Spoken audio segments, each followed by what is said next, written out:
I crept forward and looked across at the familiar window. As my eyes fell upon it, I gave a gasp and a cry of amazement. The blind was down, and a strong light was burning in the room. The shadow of a man who was seated in a chair within was thrown in hard black outline upon the luminous screen of the window. There was no mistaking the poise of the head, the squareness of the shoulders, the sharpness of the features. The face was turned half round, and the effect was that of one of those black silhouettes which our grandparents loved to frame. So amazed was I that I threw out my hand to make sure that the man himself was standing beside me. He was quivering with silent laughter. "Well?" said he. "Good heavens!" I cried. "It is marvellous!" "I trust that age doth not wither nor custom stale my infinite variety," said he, and I recognized in his voice the joy and pride which the artist takes in his own creation. "It really is rather like me, is it not? I should be prepared to swear that it was you. The credit of the execution is due to Monsieur Oscar Meunier of Grenoble, who spent some days in doing the moulding. It is a bust in wax.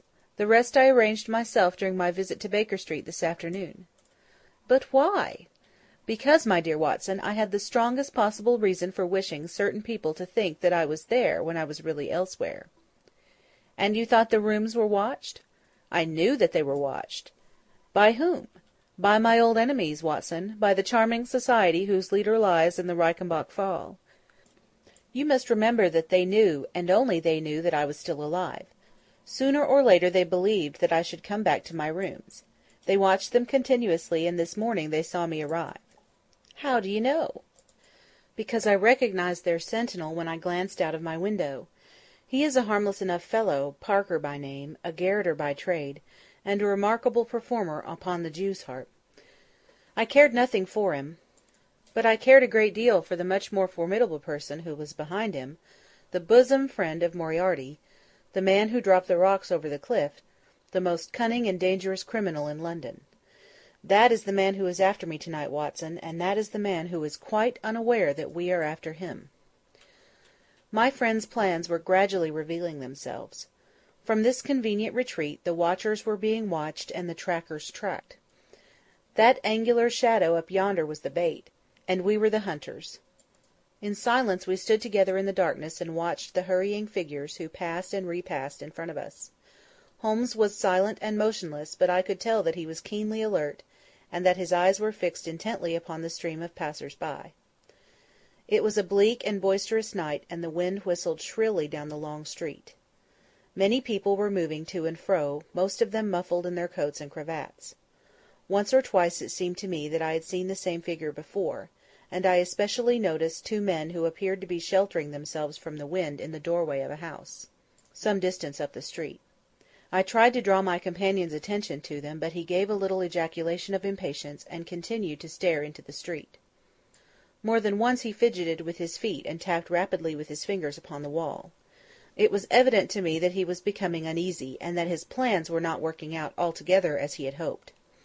At last, as midnight approached and the street gradually cleared, he paced up and down the room in uncontrollable agitation. I was about to make some remark to him when I raised my eyes to the lighted window, and again experienced almost as great a surprise as before. I clutched Holmes's arm and pointed upwards. "The shadow has moved!" I cried. It was indeed no longer the profile but the back which was turned toward us. 3 years had certainly not smoothed the asperities of his temper or his impatience with a less active intelligence than his own. "Of course it has moved," said he. "Am I such a farcical bungler, Watson, that I should erect an obvious dummy, and expect that some of the sharpest men in Europe would be deceived by it? We have been in this room 2 hours, and Mrs. Hudson has made some change in that figure 8 times, or once in every quarter of an hour. She works it from the front, so that her shadow may never be seen. Ah!" he drew in his breath with a shrill, excited intake. In the dim light I saw his head thrown forward, his whole attitude rigid with attention. Outside the street was absolutely deserted. Those 2 men might still be crouching in the doorway, but I could no longer see them. All was still and dark, save only that brilliant yellow screen in front of us with the black figure outlined upon its centre. Again in the utter silence I heard that thin, sibilant note which spoke of intense, suppressed excitement. An instant later he pulled me back into the blackest corner of the room, and I felt his warning hand upon my lips. The fingers which clutched me were quivering. Never had I known my friend more moved, and yet the dark street still stretched lonely and motionless before us. But suddenly I was aware of that which his keener senses had already distinguished. A low, stealthy sound came to my ears, not from the direction of Baker Street, but from the back of the very house in which we lay concealed. A door opened and shut. An instant later steps crept down the passage, steps which were meant to be silent, but which reverberated harshly through the empty house. Holmes crouched back against the wall, and I did the same, my hand closing upon the handle of my revolver. Peering through the gloom, I saw the vague outline of a man, a shade blacker than the blackness of the open door. He stood for an instant, and then he crept forward, crouching, menacing, into the room. He was within 3 yards of us, this sinister figure, and I had braced myself to meet his spring, before I realized that he had no idea of our presence. He passed close beside us, stole over to the window, and very softly and noiselessly raised it for half a foot. As he sank to the level of this opening, the light of the street, no longer dimmed by the dusty glass, fell full upon his face. The man seemed to be beside himself with excitement. His 2 eyes shone like stars, and his features were working convulsively. He was an elderly man, with a thin, projecting nose, a high, bald forehead, and a huge, grizzled moustache. An opera hat was pushed to the back of his head, and an evening dress shirt-front gleamed out through his open overcoat. His face was gaunt and swarthy, scored with deep, savage lines. In his hand he carried what appeared to be a stick, but as he laid it down upon the floor it gave a metallic clang. Then from the pocket of his overcoat he drew a bulky object, and he busied himself in some task which ended with a loud, sharp click, as if a spring or bolt had fallen into its place. Still kneeling upon the floor, he bent forward and threw all his weight and strength upon some lever, with the result that there came a long, whirling, grinding noise, ending once more in a powerful click. He straightened himself then, and I saw what he held in his hand was a sort of gun, with a curiously misshapen butt. He opened it at the breech, put something in, and snapped the breech lock. Then, crouching down, he rested the end of the barrel upon the ledge of the open window, and I saw his long moustache droop over the stock and his eye gleam as it peered along the sights.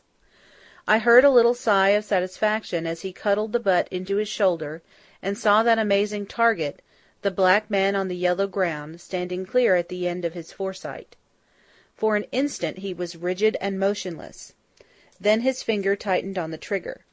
There was a strange, loud whiz and a long, silvery tinkle of broken glass. At that instant Holmes sprang like a tiger on to the marksman's back, and hurled him flat upon his face. He was up again in a moment, and with a convulsive strength he seized Holmes by the throat, but I struck him on the head with the butt of my revolver, and he dropped again upon the floor. I fell upon him, and as I held him my comrade blew a shrill call upon a whistle. There was the clatter of running feet upon the pavement, and 2 policemen in uniform, with 1 plain-clothes detective, rushed through the front entrance and into the room. "That you, Lestrade?" said Holmes. "Yes, Mr. Holmes. I took the job myself. It's good to see you back in London, sir." "I think you want a little unofficial help. 3 undetected murders in 1 year won't do, Lestrade. But you handled the Molesley mystery with less than your usual—that's to say, you handled it fairly well." We had all risen to our feet, our prisoner breathing hard, with a stalwart constable on each side of him. Already a few loiterers had begun to collect in the street. Holmes stepped up to the window, closed it, and dropped the blinds. Lestrade had produced 2 candles, and the policemen had uncovered their lanterns. I was able at last to have a good look at our prisoner. It was a tremendously virile and yet sinister face which was turned towards us. With the brow of a philosopher above and the jaw of a sensualist below, the man must have started with great capacities for good or for evil. But one could not look upon his cruel blue eyes, with their drooping, cynical lids, or upon the fierce, aggressive nose and the threatening, deep-set brow, without reading nature's plainest danger signals. He took no heed of any of us, but his eyes were fixed upon Holmes's face with an expression in which hatred and amazement were equally blended. "You fiend!" he kept on muttering. "You clever, clever fiend!" "Ah, Colonel," said Holmes, arranging his rumpled collar, "journeys end in lovers' meetings, as the old play says. I don't think I have had the pleasure of seeing you since you favoured me with all those attentions as I lay on the ledge above the Reichenbach Fall." The colonel still stared at my friend like a man in a trance. "You cunning, cunning fiend!" was all that he could say.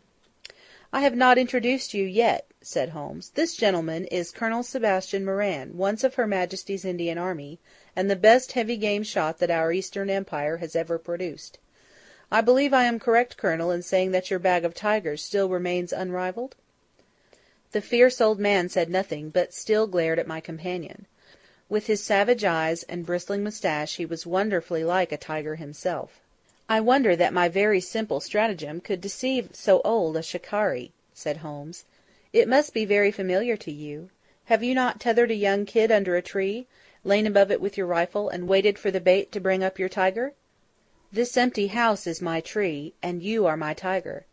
You have possibly had other guns in reserve in case there should be several tigers, or in the unlikely supposition of your own aim failing you. These," he pointed out, "are my other guns. The parallel is exact." Colonel Moran sprang forward with a snarl of rage, but the constables dragged him back. The fury upon his face was terrible to look at. "I confess that you had one small surprise for me," said Holmes. "I did not anticipate that you would yourself make use of this empty house and this convenient front window. I had imagined you as operating from the street, where my friend Lestrade and his merry men were awaiting you. With that exception, all has gone as I expected." Colonel Moran turned to the official detective. "You may or may not have just cause for arresting me," said he, "but at least there can be no reason why I should submit to the gibes of this person. If I am in the hands of the law, let things be done in a legal way." "Well, that's reasonable enough," said Lestrade. "Nothing further you have to say, Mr. Holmes, before we go?" Holmes had picked up the powerful air-gun from the floor and was examining its mechanism. "An admirable and unique weapon," said he, "noiseless and of tremendous power. I knew von Herder, the blind German mechanic who constructed it to the order of the late Professor Moriarty. For years I have been aware of its existence, though I have never before had the opportunity of handling it. I commend it very specially to your attention, Lestrade, and also the bullets which fit it." "You can trust us to look after that, Mr. Holmes," said Lestrade, as the whole party moved towards the door. "Anything further to say?" "Only to ask what charge you intend to prefer?" "What charge, sir? Why, of course, the attempted murder of Mr. Sherlock Holmes." "Not so, Lestrade. I do not propose to appear in the matter at all. To you, and to you only, belongs the credit of the remarkable arrest which you have effected. Yes, Lestrade, I congratulate you. With your usual happy mixture of cunning and audacity, you have got him." "Got him? Got whom, Mr. Holmes?" "The man that the whole force has been seeking in vain. Colonel Sebastian Moran, who shot the Honourable Ronald Adair with an expanding bullet from an air-gun through the open window of the second-floor front of No. 427 Park Lane upon the 30th of last month. That's the charge, Lestrade. And now, Watson, if you can endure the draught from a broken window, I think that half an hour in my study over a cigar may afford you some profitable amusement." Our old chambers had been left unchanged, through the supervision of Mycroft Holmes and the immediate care of Mrs. Hudson. As I entered I saw, it is true, an unwonted tidiness, but the old landmarks were all in their place. There were the chemical corner and the acid-stained deal-top table. There upon a shelf was the row of formidable scrap-books and books of reference which many of our fellow citizens would have been so glad to burn.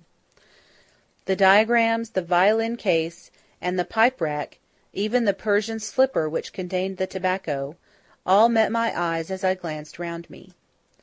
There were two occupants of the room, one Mrs. Hudson, who beamed upon us both as we entered, the other the strange dummy which had played so important a part in the evening's adventures. It was a wax-coloured model of my friend, so admirably done that it was a perfect facsimile.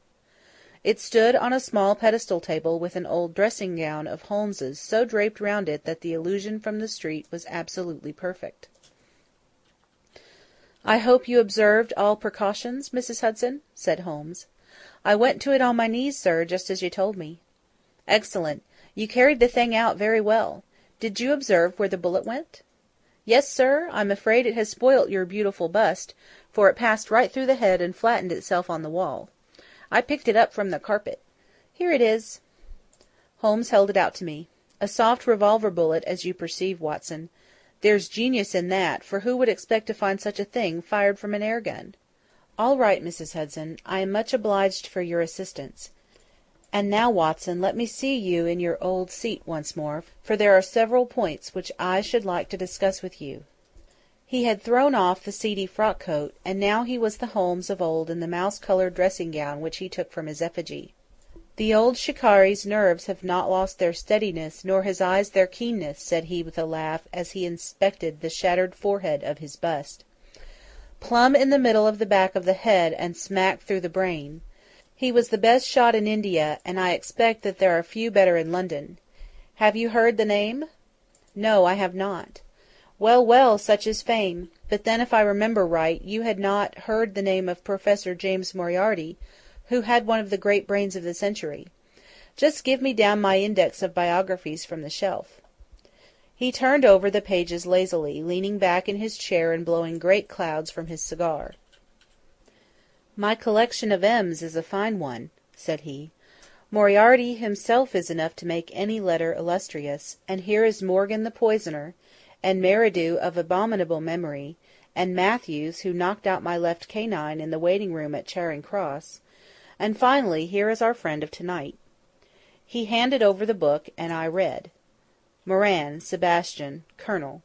Unemployed. Formerly 1st Bangalore Pioneers. Born London, 1840. Son of Sir Augustus Moran, C.B., once British Minister to Persia. Educated Eton and Oxford. Served in Jawaki campaign, Afghan campaign, Chera-Siab, Dispatches, Sherpur and Kabul. Author of Heavy Game of the Western Himalayas, 1881. 3 Months in the Jungle, 1884. Address Conduit Street. Clubs the Anglo-Indian, the Tankerville, the Bagatelle Card Club.